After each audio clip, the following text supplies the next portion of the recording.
একটা কথা বলেছিলেন আমাদের মাননীয় প্রধানমন্ত্রী যে প্রতিটি কন্যা সন্তানের স্বপ্ন পূরণের পাশে আমরা রাষ্ট্রকে তার সঙ্গী করব, প্রতিবন্ধক না। তো আমরা দেখেন, আপনারা বিগত দিনে আপনারা অনেক সরকার দেখেছেন না, 17 বছরেও দেখেছেন। আপনারা আসলে নিজেরা জানেনও না যে সরকারের কি কি অনুদান আসে, কোনটা আমাদের প্রাপ্য, কোনটা আমাদের প্রাপ্য না, কোনটা আমার অধিকার, আমি ওইখান থেকে বঞ্চিত হচ্ছে, এটা আপনারা জানতেন না। কিন্তু এখন আপনাদের জবাবদিহিতে একটা সরকার এখন রাষ্ট্র পরিচালনা করছে। এখানে প্রত্যেকটি বিষয় আপনারা জানতে পারবেন।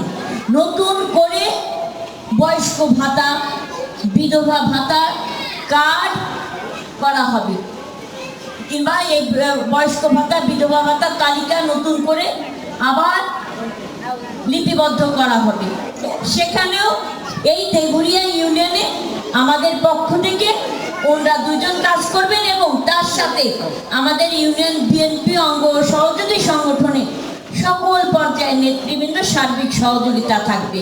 আমরা সততার সাথে দেশপ্রেমকে ধারণ করে, জাতীয়তাবাদকে ধারণ করে, মাননীয় প্রধানমন্ত্রী যে অঙ্গীকার ব্যক্ত করেছেন, যে প্রত্যয় নিয়ে দেশ এবং মানুষের সেবা করা ব্রত নিয়েছেন, সেই যাত্রায় আমরা তার যাত্রী হয়ে তার হাতকে আমরা শক্তিশালী করব। আমি আপনাদেরকে আবার বলছি, এই কেরানীগঞ্জে কোনো সন্ত্রাসীর জায়গা হবে না। এই কেরানীগঞ্জ কোনো ভূমিদস্যুর জায়গা হবে না। এই কেরানীগঞ্জে কোনো মাদক সেবীর জায়গা হবে না। এই কেরানীগঞ্জে কোনো অস্ত্রবাদী সন্ত্রাসীর জায়গা হবে না।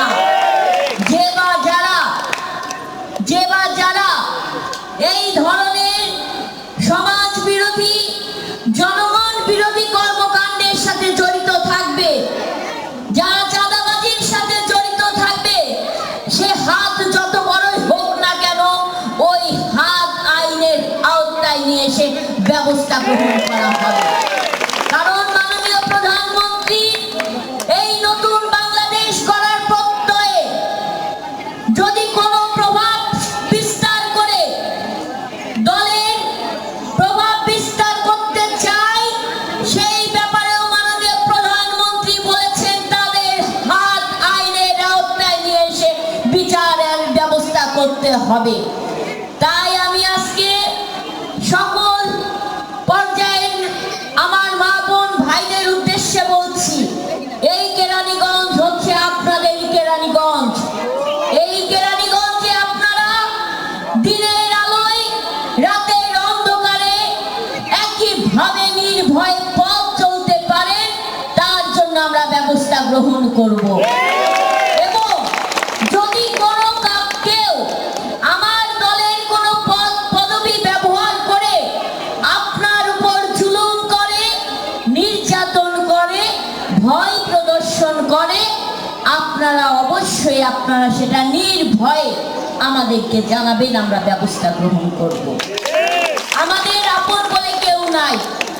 এই কেরানীগঞ্জের সকল জনগণ আমাদের আত্মীয়, সকল জনগণ আমার পরিবারের সদস্য, আমি আপনাদের পরিবারের সদস্য। তাই আমার পরিবারের কেউ, আমার কেরানীগঞ্জের কেউ দুর্ভোগের শিকার হবে, হেনস্থার শিকার হবে, বিচারহীনতায় ভুগবে, কেউ অনিশ্চিত নিরাপত্তাহীনতায় ভুগবে, এই কেরানীগঞ্জে সেটা হতে দেব না আমরা।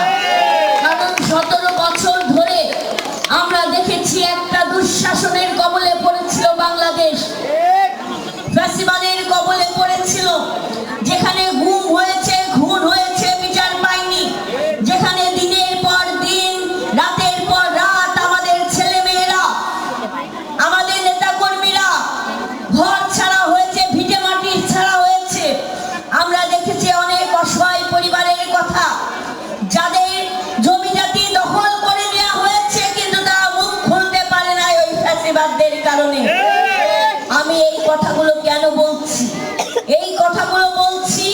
রাষ্ট্র যদি যখন কঠোর হয় তখন সাধারণ মানুষ কতটা অসহায় হয়ে পড়ে, সেই দৃশ্য আমরা 17 বছরে দেখেছি।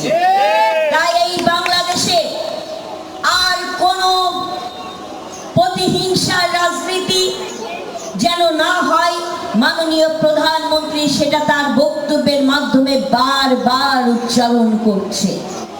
তিনি বলছেন এই রাষ্ট্র হবে জনগণের সেবক, এই রাষ্ট্রের সকল জনপ্রতিনিধি জনগণের সেবক হয়ে জনগণের পাশে থাকবে এবং জনগণের ন্যায় বিচার প্রতিষ্ঠা করবে, আইনের সুশাসন প্রতিষ্ঠা করব।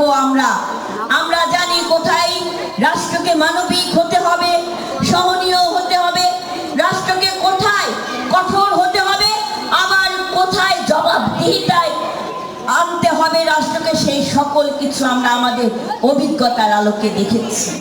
তাই আপনাদেরকে বলবো, আপনারা আস্থা রেখে মাননীয় প্রধানমন্ত্রী প্রতি আস্থা রেখেছেন, আমাদের মাননীয় সংসদ সদস্য বাবু গয়েশ্বরচন্দ্র রায়ের প্রতি আস্থা রেখেছেন, আপনারা আমাদের প্রতি আস্থা রেখেছেন।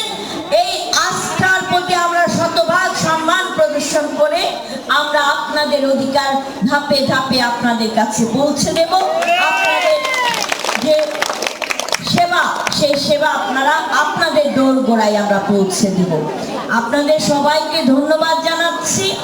কৃষক কার্ডের কথা শুনেছেন, কৃষক কার্ড উদ্বোধন হয়েছে, ধাপে ধাপে আপনারাও তার সুফল পাবেন। ইতিমধ্যে আমাদের এই কেরানীগঞ্জের মোয়াজ্জেম সাহেব, খতিব সাহেব, ইমাম সাহেব তারা তাদের সম্মানী ইতিমধ্যে অনেকেই পেয়েছেন, পুরোহিত সাহেবরা পেয়েছেন, বাবুরা পেয়েছেন।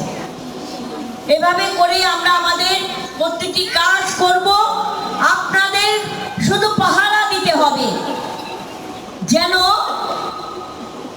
বর্গী এসে ধান না খেয়ে যায়, তাই না? বর্গীরা এসে যেন ধান না খেয়ে যায়, এই পাহারা দিতে হবে, তাই না? তো সেই জায়গায় আপনারা কারোর উস্কানিতে আপনারা কর্ণপাত করবেন না। আমরা সবাই শান্তিতে থাকবো, নিরাপদে থাকবো। আমরা যদি সবাই এক হয়ে থাকি, এই কেরানীগঞ্জকে আমরা আরো সুন্দর এবং সকলের বাসযোগ্য একটা আবাসভূমি হিসেবে গড়ে তুলতে পারবো। বলেন দিদি,